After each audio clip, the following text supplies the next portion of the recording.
if you'll notice, a lot of them will follow the earlier authors. Right? Bible scholars don't read anything else. So how good do you think their vocab is? How good do you think their translation skills are? Right? That's the problem. So those translations are generally pretty bad, and that's what I brought some examples of. And this is in the garden, actually, that I brought these. In 2004, Ammon Hillman submitted his PhD dissertation at the University of Wisconsin. His committee forced him to delete every reference to recreational drugs. They said it would destroy his career. He called it censorship. 4 years later, those deleted chapters became a book that the London Times called the last wild frontier of classics. Then came the accusations, the firing, the blacklisting, and claims so controversial that the Vatican allegedly investigated him for opening portals. What did this former Baptist Sunday school teacher uncover that made so many powerful people want to silence him? Ammon Hillman came into the world in Tucson in 1971,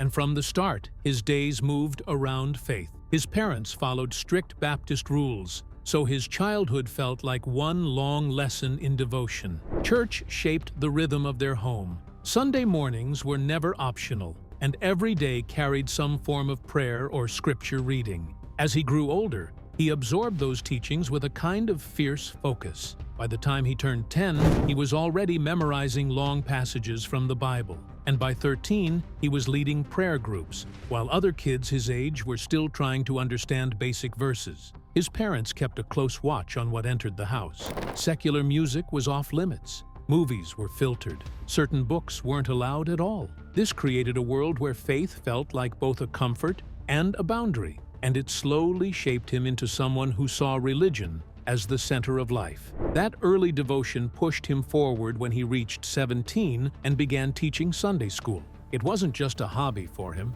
He took it seriously enough that he often corrected other teachers and stepped into their classes when he felt they weren't teaching scripture the right way. He spent hours preparing lessons, sometimes digging into original Greek texts to explain what he believed were the true meanings behind the words. People in the church noticed. Some adults admitted they learned more from him than from pastors who had been preaching for decades. By 18, churches across Tucson invited him to speak at youth retreats and small conferences, and his name began to circulate as a gifted young voice with a sharp sense of theology. That drive pushed him toward languages. As a teenager, he started teaching himself Koine Greek and Latin because he wanted to understand the Bible at its source. While other students were studying for simple quizzes, he was translating New Testament passages at 16. And by 18, he could sit with Roman medical texts and read them straight from Latin. He borrowed rare manuscripts from local university libraries and worked through them page by page.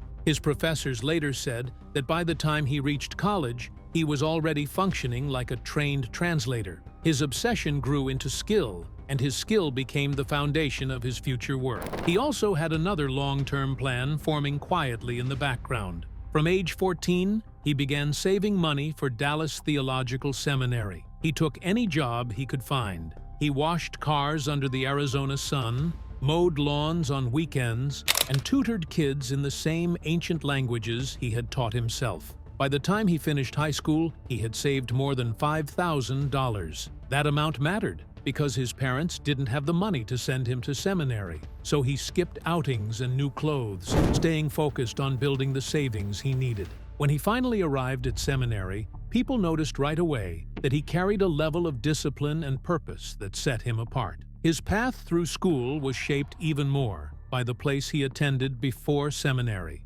Special projects. High school in Tucson wasn't an ordinary school. It selected students based on potential, and its alumni often ended up in government or military positions. During his years there, the school's chess team won the national championship twice. Many classmates went on to top universities. Hillman thrived in that environment. He built friendships with students who loved debating philosophy, practicing ancient languages, and taking part in mock UN simulations. These experiences gave him a taste of ambitious thinking and taught him how to navigate intense academic pressure. The mix of competition and curiosity shaped his worldview in ways that would stay with him. By the time he reached the University of Arizona, his energy had only grown. He completed his classics degree in just 3 years, which was unusual for such a demanding program. His speed didn't come from rushing. It came from the same hungry curiosity he carried since childhood. He wanted to understand the historical Jesus in every possible way. He dug through classical texts, religious writings, and ancient languages with the same intensity he once used to memorize scripture as a kid. By the time he graduated, he was already planning to explore ancient sites himself. That chance came when he joined an archaeological dig at Tel Megiddo, the site many people link to Armageddon. The place carried layers of history, Canaanite walls, Phoenician artifacts, soil that held stories dating back to 4000 BC. Hillman didn't just dig, he lived the experience. He slept in what locals called the Vineyard of Jezebel, and he spoke later about strange nights where people told him that a troop of demons would assist him in bringing the Antichrist. He also found simple things like a chicken bone that reminded him how real the ancient world had been. The place left him with a deeper sense of mystery and history and made him see how religion and culture could mingle in unexpected ways. After that, he stepped into one of the most intense academic periods of his life at the University of Wisconsin-Madison. There, he earned 3 graduate degrees, an MS in bacteriology, an MA in classics, and a PhD in classics with a focus on ancient Greek and Roman pharmacy. Finishing even one of these programs required serious commitment. Finishing all 3 carved him into something rare. His bacteriology work involved mapping brain responses to different substances. His classics work centered on drugs in the ancient world, and his dissertation explored how Roman literature described pharmacy from Cato to Ovid. That blend of science and classical study gave him a perspective that few scholars carried, and it prepared the ground for the work that would define him. His dissertation from 2004 argued that ancient Roman pharmacology wasn't just medicinal but cultural. He studied texts from writers like Cato and Ovid and found references suggesting that drugs played many roles in Roman society: medicine, rituals, recreation. His claims were bold because most scholars focused only on medicinal uses. He argued that drugs shaped daily life and religious practice in ways that scholars had ignored. These ideas later became the backbone of his book, The Chemical Muse. But before the book appeared, trouble surfaced. His committee forced him to remove every reference to recreational drugs from his dissertation. They said the topic was too controversial. They said it could harm his academic future. He saw their demands as censorship and carried the memory like a scar. He later said that academia tried to silence the truth about ancient drug use. The deleted chapters eventually found their way into his book, and that book brought him far more attention than any dissertation ever could. The Chemical Muse came out in 2008 and made a loud entrance. Hillman claimed that psychotropic drugs were central to the rise of Western civilization. He argued that ancient Greece and Rome didn't just tolerate drug use, they embraced it. He said that democracy, philosophy, and creativity were all influenced by mind-altering substances, and that these drugs were used in both religious settings and daily life. He talked about Plato, he talked about Solon, he talked about the Eleusinian mysteries, where people drank a psychoactive potion called kykeon. He pointed to ancient recipes and rituals in works like Dioscorides' Pharmacopoeia. And he said that without the influence of these substances, Western culture would not have evolved the way it did. The book reached far beyond academic circles. It influenced the History Channel documentary, The Stoned Ages, and was described by the London Times as the last wild frontier of classics. People outside academia became fascinated by the idea that drugs shaped early civilization. Podcasts discussed it. Media outlets repeated its arguments. Readers debated whether Hillman had uncovered a forgotten truth or pushed an idea too far.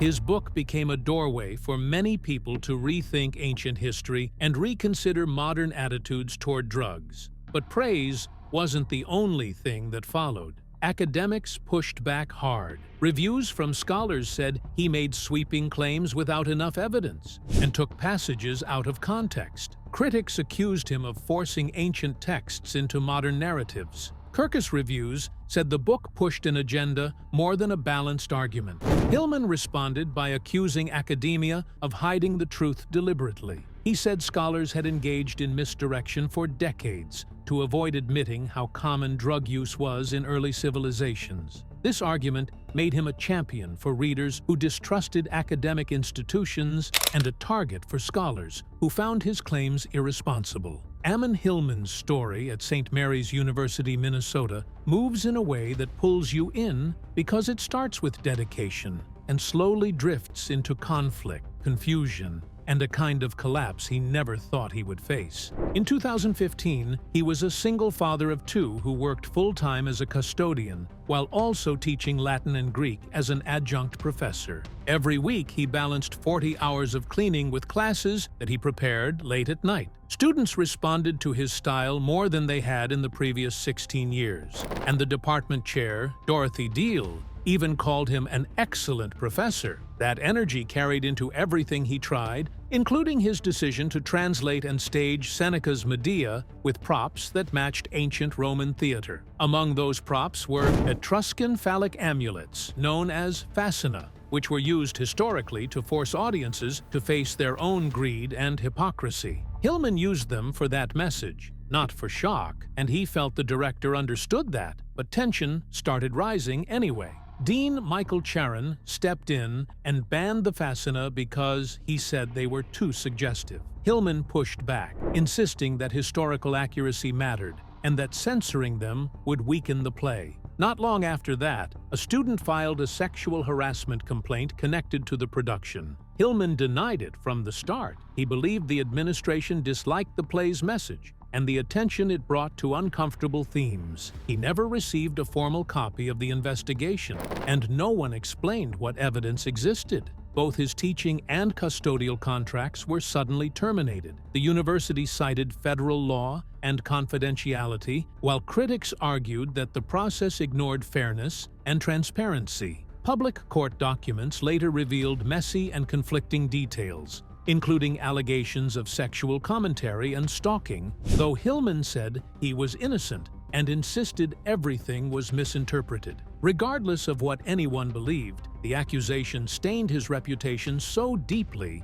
that few institutions wanted anything to do with him. The moment everything fell apart happened in December 2015. Hillman got a call at home from the HR director. She informed him he was fired from both his teaching and custodial jobs. When he tried asking about the investigation's findings, she cut him off and told him she did not call to answer questions. His termination letters offered vague language. They accused him of unwelcome conduct and of creating an intimidating and hostile environment, but they didn't name specific incidents or identify any evidence. One phone call removed the income he depended on, and because it came without a hearing, without answers, and without the chance to defend himself, it left him shocked and financially unsteady. The way his case was handled became another part of the problem. The university used what is called a single investigator model. The title non-coordinator acted as the investigator and decision-maker without any formal hearing.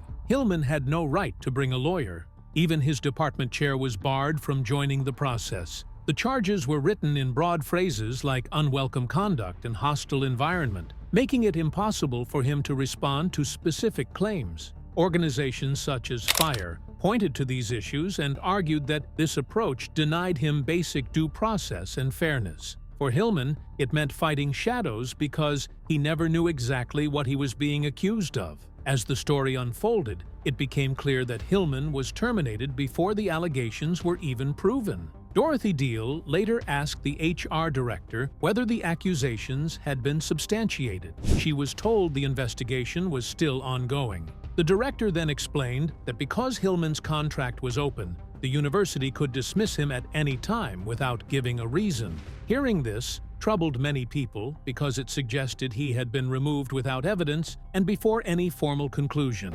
Critics argued that decisions like this could silence academic freedom and push vulnerable adjuncts into impossible positions. After losing both jobs, life grew even heavier. Hillman found himself standing in food bank lines while trying to feed his children. He spoke later about moments that cut deeply, like the time he struggled to afford his daughter's asthma medication. One night, she asked if they were going to end up on the streets, and for the first time, he didn't have an answer. 5 or 6 minutes of a phone call had undone years of work and stability. Adjunct faculty already lived close to the edge, and his experience showed what happens when support disappears overnight. FIRE and the National Coalition Against Censorship condemned the university's decisions. They said the school had censored artistic expression and violated academic freedom. They focused on the lack of due process, the vague charges, and the early termination. At a national level, the case sparked conversations about how universities balance safety with faculty rights,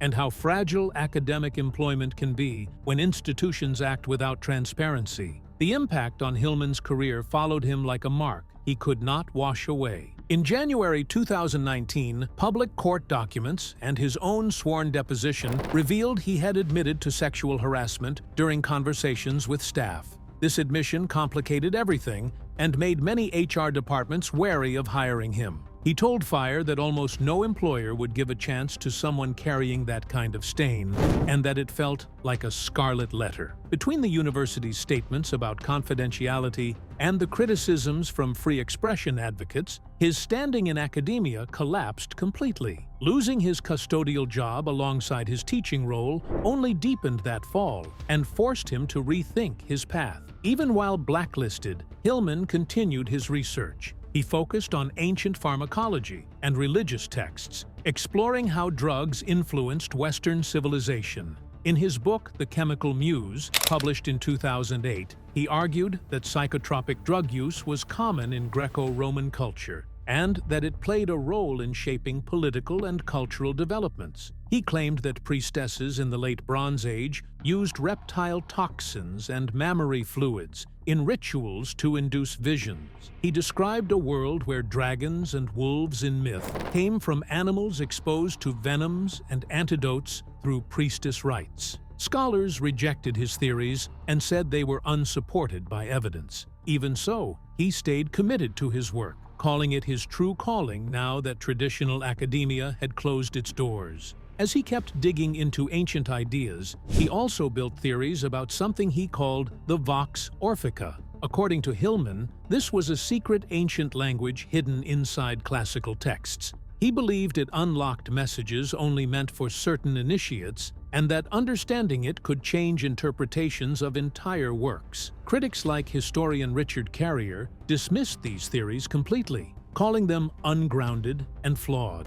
Hillman kept promoting them anyway. They became central to his podcasts and videos, and he shaped an identity as an outsider, revealing forgotten truths. After losing his university positions, he turned to online teaching to survive. Platforms like Wisent and YouTube became spaces where he offered private tutoring in ancient Greek. He used these sessions to share the language he loved, and often mixed in his theories about ancient pharmacology and the Vox Orphica. Some students found him fascinating. Others called his approach unconventional and academically weak. Still, he managed to support himself and reach people across the world. Ammon Hillman stepped into the public eye with claims that felt designed to jolt people before they even understood what he was saying, and the way he spoke made everything sound urgent and ancient at the same time. When he appeared on a Danny Jones podcast in May 2024, he carried the confidence of someone who believed he had uncovered something hidden for centuries. He said Jesus used children as a source for drugs, and he said it in a way that made the host lean in, while the audience tried to make sense of it. Hillman pointed toward the Gospel of Mark, especially the brief moment in Mark 14 verses 51 and 52 when a naked young man flees during Jesus' arrest. And he told listeners that this was proof of some ritual involving a young boy between 9 and 12. He insisted Jesus performed an intimate act to extract semen because he believed it worked as a medicinal antidote. Scholars reacted almost instantly, saying his reading had no linguistic support and no evidence in ancient sources. They pointed out that his book, The Chemical Muse, was only published after he removed personal references to recreational drugs from his original thesis. Critics called his claims pedophilia, nonsense, and linguistic distortion, and the phrase echoed across academic forums for months. He did not stop there. He tried to push another idea into the conversation, saying ancient priestesses inhaled drugs through their vaginas, describing it as a ritual drug bong. He painted scenes from Greek mystery cults, especially those linked to Dionysus, and he talked about ritual intoxication as if this specific method was part of the ancient world. Scholars stepped in again, reminding anyone who would listen that ritual intoxication existed, but the method Hillman described did not. There was nothing in Greek texts, nothing in archaeological studies, nothing in ancient pharmacology to suggest women absorbed hallucinogens this way. Experts called it a fringe theory and said it looked more like a sensational story than serious research. Hillman kept digging in the same direction. He said the Garden of Gethsemane was actually the site of a drug ritual. He said the cup Jesus spoke of was not a metaphor, but a real hallucinogenic poison. He said the agony Jesus felt was a side effect, and that Jesus needed a young boy's semen as an antidote. Scholars pushed back harder this time. They explained that the metaphor of the cup appears throughout ancient Jewish writing and always refers to suffering or fate. They said Hillman's theory rewrote the story based on his personal obsession with drugs, rather than anything found in ancient evidence. His interpretation was ridiculed at academic conferences, online forums, and biblical studies groups because it relied on imagination instead of sources. He added another layer to his own mythology when he said the Vatican had once investigated him for demon possession and for opening portals. Podcasts repeated it as part of his biography, and he talked about it as if it were all true. But people familiar with his academic history explained something much simpler. He had been fired from St. Mary's University of Minnesota, and the controversy around him came from his teachings and the accusations surrounding them, not from the Vatican hunting for portals or demons. There was no record of an official Vatican investigation, and this claim looked like another dramatic detail he used to attract attention. By September 2025, ancient history scholar Richard Carrier stepped in with something more forceful than scattered criticism. He wrote an analysis titled "Ammon Hillman is Not Telling You the Truth," and he broke down Hillman's claims line by line. Carrier pointed out factual errors, mistranslations, and moments where Hillman twisted Greek grammar to force a meaning that simply wasn't there. He showed how Hillman's interpretations of the Gospels had no support in ancient texts or scholarship. Other classicists cited Carrier's rebuttal as the clearest explanation of why Hillman's theories lacked academic value. The article circled through academic circles for months. As more people examined Hillman's claims, a pattern appeared. He refused to debate scholars who actually understood Greek or early Christianity. Carrier mentioned publicly that Hillman avoided him, and others like Luke Gorton. Observers noticed Hillman only appeared on shows where hosts had no academic background, and his audience came mostly from listeners who enjoyed shocking theories rather than peer-reviewed evidence.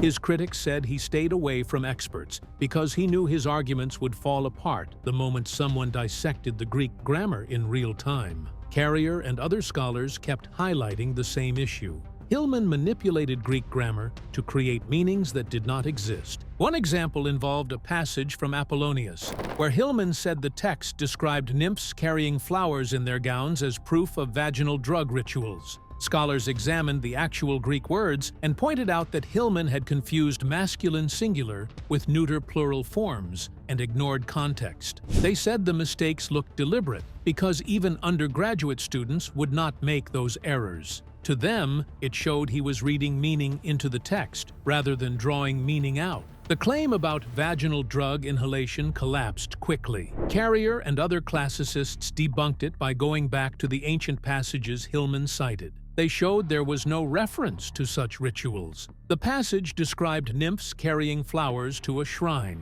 Hillman twisted it by changing the vocabulary and pretending it referred to something sexual. Scholars called it a fabrication. As all of this spread across the internet, new YouTube channels stepped in to explain these errors to a wider audience. Shows like Myth Vision and History Valley started breaking down Hillman's claims side by side with the actual Greek texts. They invited recognized experts who pointed out misreadings, mistranslations, and distorted evidence. Their videos gained traction because they provided something Hillman avoided: real scholarly analysis. It created a wave of online pushback against his influence. One detail that kept resurfacing was the white folds scandal. Hillman tried to say the phrase white folds in Apollonius Rhodius's Argonautica meant the menstrual discharge of young girls. Scholars explained that the Greek word referred to pleats in clothing, nothing more. The nymphs in the story were placing flowers into their white garments.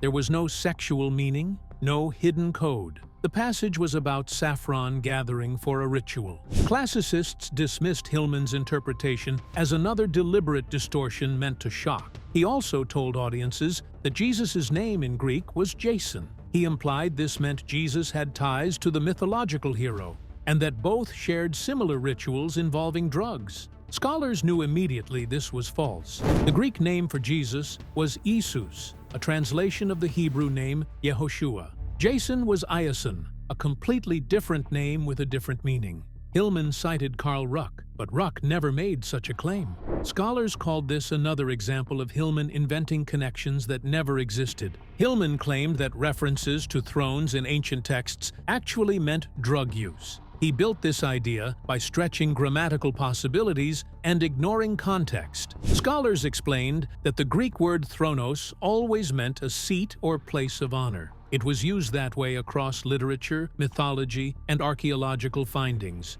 There was nothing coded about it. They said Hillman's interpretation was cherry-picking, meant to shock people who did not read Greek. Another fabrication appeared when Hillman said Apollonius described priestesses drugging babies. Scholars checked the passage. It described a nymph placing honey on the lips of the infant Dionysus. There were no drugs, no priestesses, no ritual abuse. Everything Hillman claimed was absent from the text. This pattern of invention made scholars question whether he had actually read the primary sources he claimed to study. He even took the word sinned on from Mark 14 and said it was a drug-soaked bandage wrapped around the genitals of the young man who fled naked. Scholars responded by showing that the word always meant a linen garment or shroud. It appeared in burial contexts, clothing descriptions, and ritual settings, but it never meant a bandage. Hillman's version had no linguistic basis, no contextual support, and no historical precedent.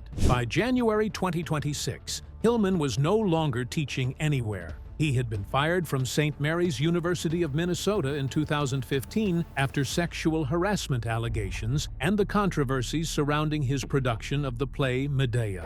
He shifted to online platforms where he talked about the Septuagint, the New Testament, and his own fringe theories. He gained millions of views, not because scholars believed him, but because shock and taboo draw attention. Even after repeated debunking, he kept building a following. He presented himself as someone offering forbidden knowledge. People who distrusted academic institutions began treating him like a truth-teller. Richard Carrier's detailed rebuttal did not stop this growth. Hillman's online followers argued that academic criticism proved he was revealing something authorities wanted to hide. This tension between being discredited and being popular turned him into a peculiar online figure. He began offering satanic initiation courses and Greek language programs on his social platforms. In 2025, his Instagram posts advertised these services. He promised mystical experiences and special insights into ancient texts. Critics said he exploited people's fascination with the occult. His Greek courses were advertised as the key to hidden truths rather than real linguistic training. Even then, he attracted people who wanted something mysterious or rebellious. A documentary titled My Family Thinks I'm Crazy was released in January 2024. It traced his rise, the harassment allegations, his dismissal from the university, and his shift into online media. It showed interviews with his family, supporters, and critics. Viewers saw the conflict between his public persona and his private life. Reviews said the film was fascinating and unsettling because it showed how one person's extreme claims could create both followers and chaos. It left people wondering how someone so thoroughly debunked could still hold such a grip on a corner of the internet. And the story kept spreading because controversy always finds an audience.